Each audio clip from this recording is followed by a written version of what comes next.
O domingo se destaca dos demais dias da semana. É o dia do descanso para a maioria, dia de estar com a família, brincar, reunir os amigos. A vila é o bairro, é a identidade, é a vida dos seus moradores. No dia 26 de fevereiro de 1969, o projeto habitacional da Vila Boa Vista foi inaugurado pela Coab, Companhia de Habitação Popular de Campinas, dando posse aos seus sorteados. 1.534 casas populares foram financiadas pelo Sistema Financeiro de Habitação. Eu sou Francisco de Toledo, estou aqui desde o início da vila. Eu vim,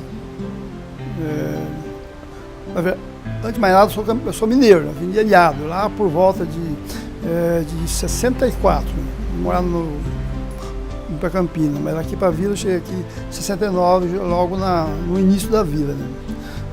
Numa época em que não havia, já foi dito, não havia asfalto, estava ligando a luz ainda, não tinha serviço de ônibus, a situação muito precária, era o comecinho. Um detalhe que até hoje eu brinco com o pessoal, é que na época, ele deve lembrar, o Roberto deve lembrar, a Coab, a prefeitura, pediu para a gente atestado de antecedente policial para entrar aqui, né? E aqui é complicado falar, mas hoje a polícia tem dificuldade de circular por aqui, né? É um negócio interessante, né? Foi assim. Sem ser atestado, não pegava casa. E como o Chico disse, né, a gente tinha uma série de documentação, tudo, né?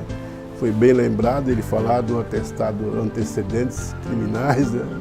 Era chique naquela época, isso aí o cara que tinha isso daí estava no céu, ele andava de peito aberto, né? Hoje não, qualquer vagabundo aí tem isso aí.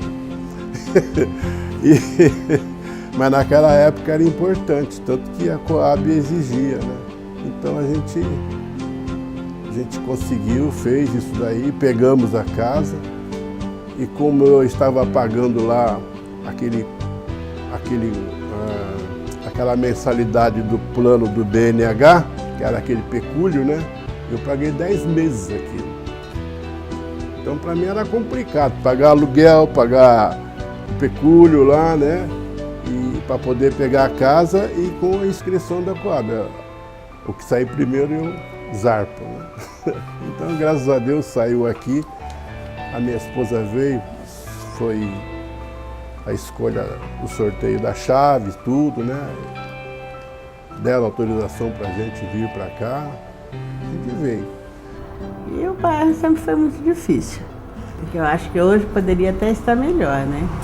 Mas ainda tem algumas dificuldades, mas em vista do que era, que a gente pegou ônibus lá na Bosch, tinha que ir a pé daqui até lá para tomar ônibus. Eram terras, né, ruas de terras, aí foi aquela luta, né, pelo asfalto, para vir o asfalto, para vir essas coisas.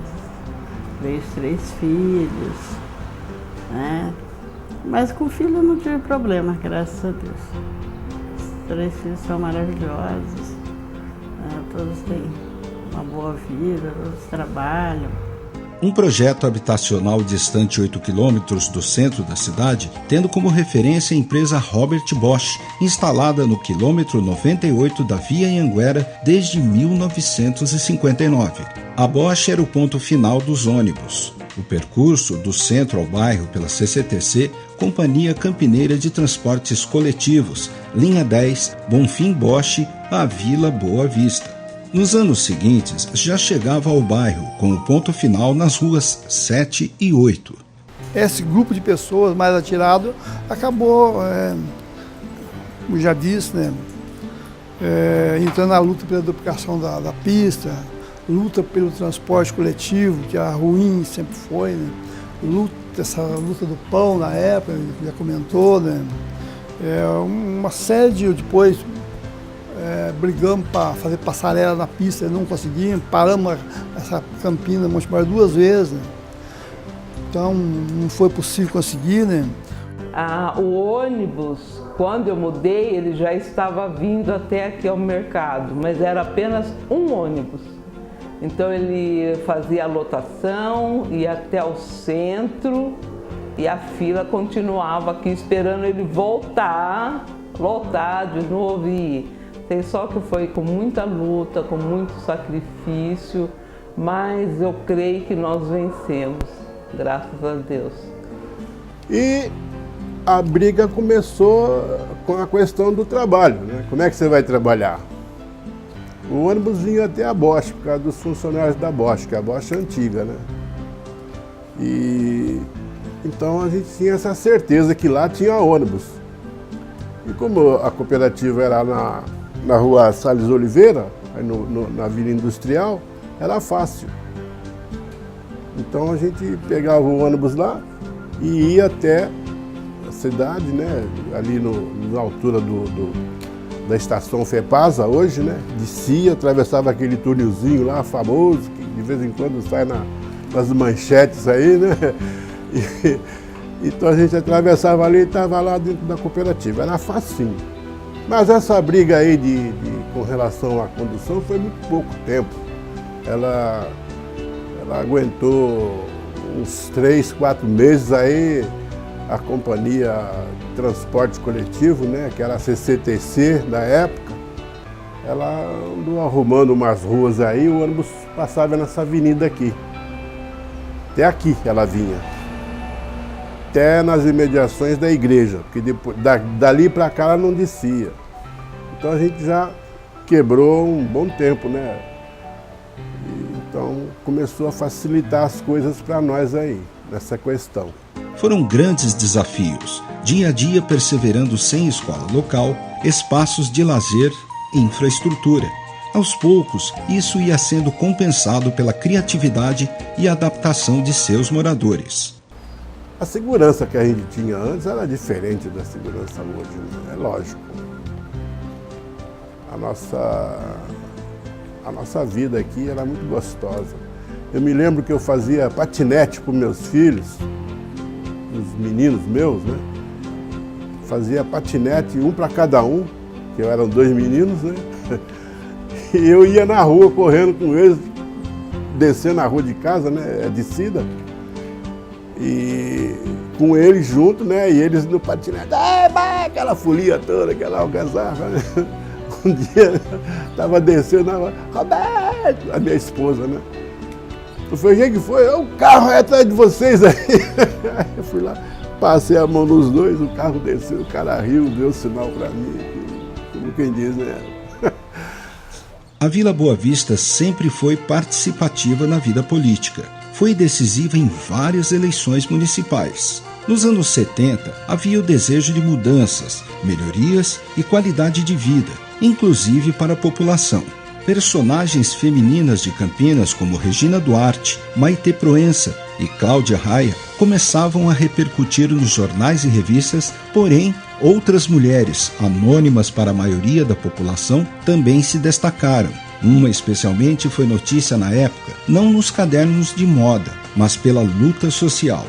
A família de Roseli Bianco, jovem moradora, vivenciou momentos difíceis. Ela foi investigada e presa em sua casa pelas forças de segurança do regime governamental. Aí depois a Rose, ela adorava uma política, né? Então ela frequentava assim, um grupinho e tal, mas a gente sabia que ela ia numa reunião, mas não sabia do que se tratava, né? Aí depois um dia ela passou a conversar comigo e ela veio conversar e explicou direitinho o que acontecia e tal, né? Foi bem nessa época da ditadura mesmo. E explicou para mim, falou, é muito perigoso, eu posso ser presa, né? E foi. E quando foi, acho que foi em setembro, eu sabia que ela ia nas reuniões, porque ela ia no sábado, ela trabalhava na Sears, ela saía, ela ia com a turminha dela, né? Com o grupo dela. O pessoal vinha de São Paulo para se reunir. Eles estavam assim tentando, né, melhorar, tentando melhorar. Até hoje a gente tenta, né? E aí e foi levando, né? E ela falou assim, ó Marilena, se você quiser um dia participar, você pode. Só que assim, você tem que ter um nome, nem sei, é nome de código, né? Você pode até escolher o nome, né? Eu falei, mas eu gostaria de ver como é que é, né? Porque na época a gente não se interessava muito por política, mas ela já se interessava muito, né? E foi assim, até setembro. Ela ia, quando foi acho que foi num sábado, ia ter um desfile no dia 7 de setembro, e acho que foi no sábado, 7 de setembro, eu não lembro se caiu de sábado, isso eu não lembro a data mesmo, né? Quer dizer, eu lembro que era 7 de setembro. Surgiu um boato que disse que tinha um grupo terrorista que ia estourar uma bomba no desfile. E aí ela não estava sabendo de nada, porque, quer dizer, acho que não foi bem informada e tal, né? Mas ela foi na reunião no sábado, e aí veio, de repente, baixou a polícia aqui, cercaram aqui. Parecia assim uma criminosa daquelas perigosas mesmo, né? Mas ela não estava em casa. Quem estava, a minha mãe, só que estava em casa, e nem eu estava em casa, né? Ainda bem que eu acho que eu não estava, porque senão acho que eu ia junto. E aí, quando eu cheguei, estava aquele tumulto, minha mãe passando mal, aí estava ambulância, tinha a polícia, ambulância, tudo aqui. Porque os caras entraram, mas entraram com tudo. Eles reviraram a minha casa. Colchão eles puseram pra cima, você viu o que eles fizeram? E quando eu cheguei, meu tio falou assim, falei, o que aconteceu? A Rosa foi presa. Eu falei, ai meu Deus, eu fiz assim, só assim. Você sabe de alguma coisa? Eu falei, não sei de nada, não. Porque eu fiquei na minha, falei assim, eu já sabia o porquê que ela tinha sido presa, né? Aí, quando foi ela ficou um domingo o dia inteirinho lá, passou, não sei se era o domingo ou era o feriado mesmo, né? Ela ficou o dia inteirinho naquela delegacia que tem lá na Andrade Neves, Ela ficou lá, eu fui levar até almoço para ela. Quando ela me viu, ela fez assim para mim, né? Eu sabia que não... Aí fiquei na minha. Depois que aí quando foi o delegado falou assim, mas eu não vejo crime nenhum nessas pessoas, porque não foi só ela que eles prenderam, né? Prenderam outras meninas também que participavam, né? E aí quando foi no dia passou o desfile, aí o delegado soltou. Aí quando foi na segunda-feira, ela foi trabalhar e aí o exército pegou. Estava esperando ela lá na CIS, mas eles não avisaram nada, sabe? Assim, pegaram ela e levaram. Ela tinha que prestar fazer um depoimento e tal, então estava levando ela. E aí ela não chegava, e eu falei, meu Deus, o que será que aconteceu? Aí quando eu fui na casa de um rapaz que trabalhava com ela, ele falou, olha, eu vi um sargento conversando com ela, né? Mas nisso, quando eu estava chegando em casa, ele veio aqui avisar minha mãe que ela estava no quartel, que ela tinha que ficar lá só para prestar uma declaração lá. E ficou lá, foi acho que um mês mais ou menos que ela ficou lá, para poder entregar todo mundo, né? Aí foi a parte mais difícil para ela, né? Esse pessoal que sempre tinha uma certa militância política, aí com o amparo, né, de certa forma, de alguns padres que passaram por aqui, assim, deu um certo apoio, uma certa assessoria para os movimentos sem terra da região, né? Desde o primeiro, que foi lá para o Horto, em Hortolândia, primeiro, segundo, sempre tivemos uma certa... estivemos inseridos nesse momento sem terra da região aqui. Tivemos um problema de sem teto aqui. Então, instalou-se nessa estrada aqui uma porção de barraco. Antes foi no Via Norte, lá embaixo, depois aqui, um pouquinho de barraco. E a Igreja Católica, nós fomos solidários, pessoal. Aí a gente quase apanhou, porque a maioria do pessoal era contra, porque desvalorizava o bairro, né? Aí pra gente foi difícil. Mas a Igreja Católica bancou e a gente, enquanto católico, assumiu. Enquanto tiver, nós tivemos com ele. O Gerson foi um dos que apanhou da polícia aí. Qual é o seu olhar para o futuro? Esse vídeo é apenas um recorte sobre as diversas histórias que compõem essa vila. Outros olhares, outras interpretações sobre a sua história são redigidas, dia a dia, nas redes sociais como Facebook, blogs, fotografias de uma conversa, proporcionando uma riquíssima fonte de novas histórias e novos olhares. Como iniciamos a narração, o Domingo na Vila é um dia diferente. Tá muito bom, eu gosto da vila, sempre gostei, sabe? Gosto de morar aqui eu fiz minha vida.